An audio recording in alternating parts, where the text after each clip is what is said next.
students. Now, in this video, we will have a look at the solution of exercise 2.2. Okay, so I hope you have gone through the first exercise that I have sent you. Okay, you have watched the video also. Okay, please don't just copy the solution. Okay, you have to understand how to solve the questions. Okay, so please watch the video, and if there is any kind of question, feel free to communicate with me. Okay, anyway, so let's start with exercise 2.2, question number 1. Find the HCF of the following numbers. Okay, now there are two methods to find the HCF. Okay, there are two methods. That is, the first method is prime factorization method, and the other one is the division method. Okay, so in this video, I will be only focusing on the prime factorization method because previously in exercise 2.1 we have done the prime factorization, isn't it? So now we will continue the same thing out here. Okay, so how to find HCF using the prime factorization method? It's very simple.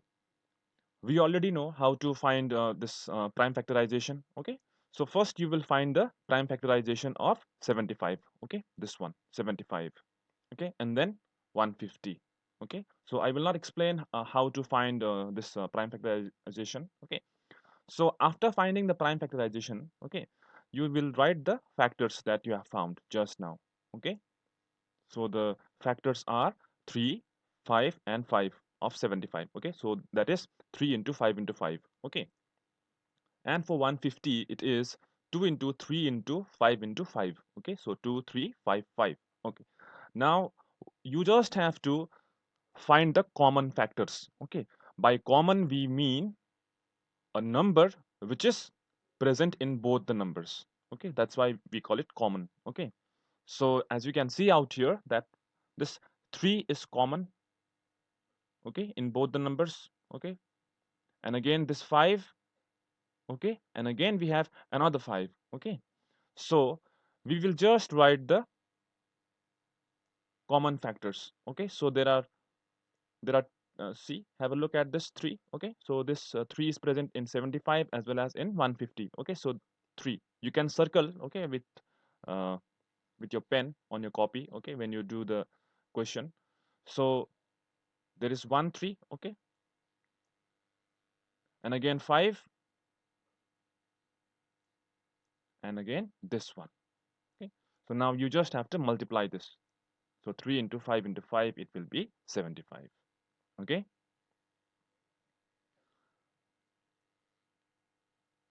similarly you will do the same thing in question number 1b. Okay, you will find the prime factorization of 80 as well as 216.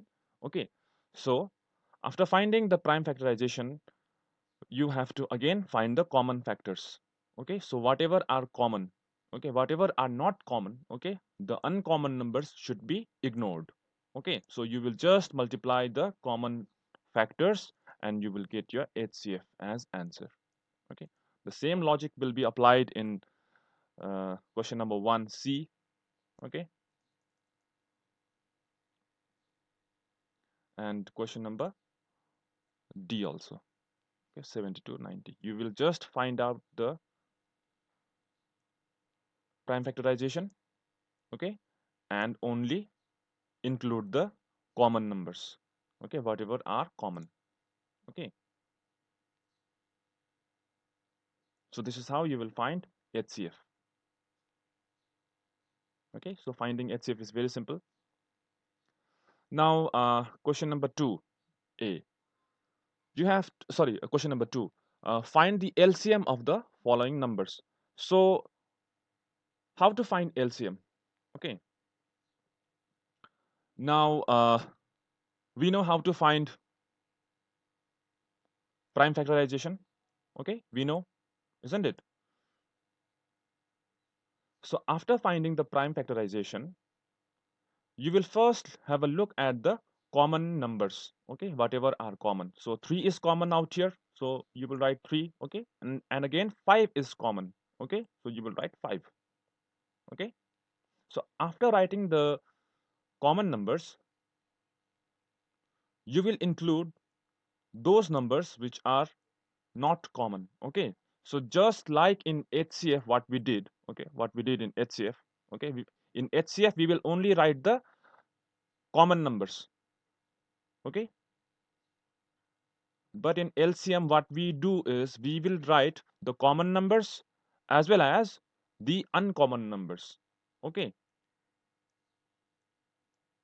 so 3 and 5 they are common, but you can see that 2 and 3 are not common, so you will multiply all to get your LCM. Okay, and similarly you will solve question number B also, question number 2B. So you can have a look out here. Okay, so only one number is common, okay, 7. So you will write 7 out here, and you will include all the numbers which are not common. Okay, so you will write 5, and again these are 3 2s. Okay, you will get your answer as 280. Okay, so we will be skipping question number 2C and 2D for a time being because the numbers are very large. Okay, so I want to explain that part uh, using simple numbers. Okay, but afterwards let's just understand these first. Okay,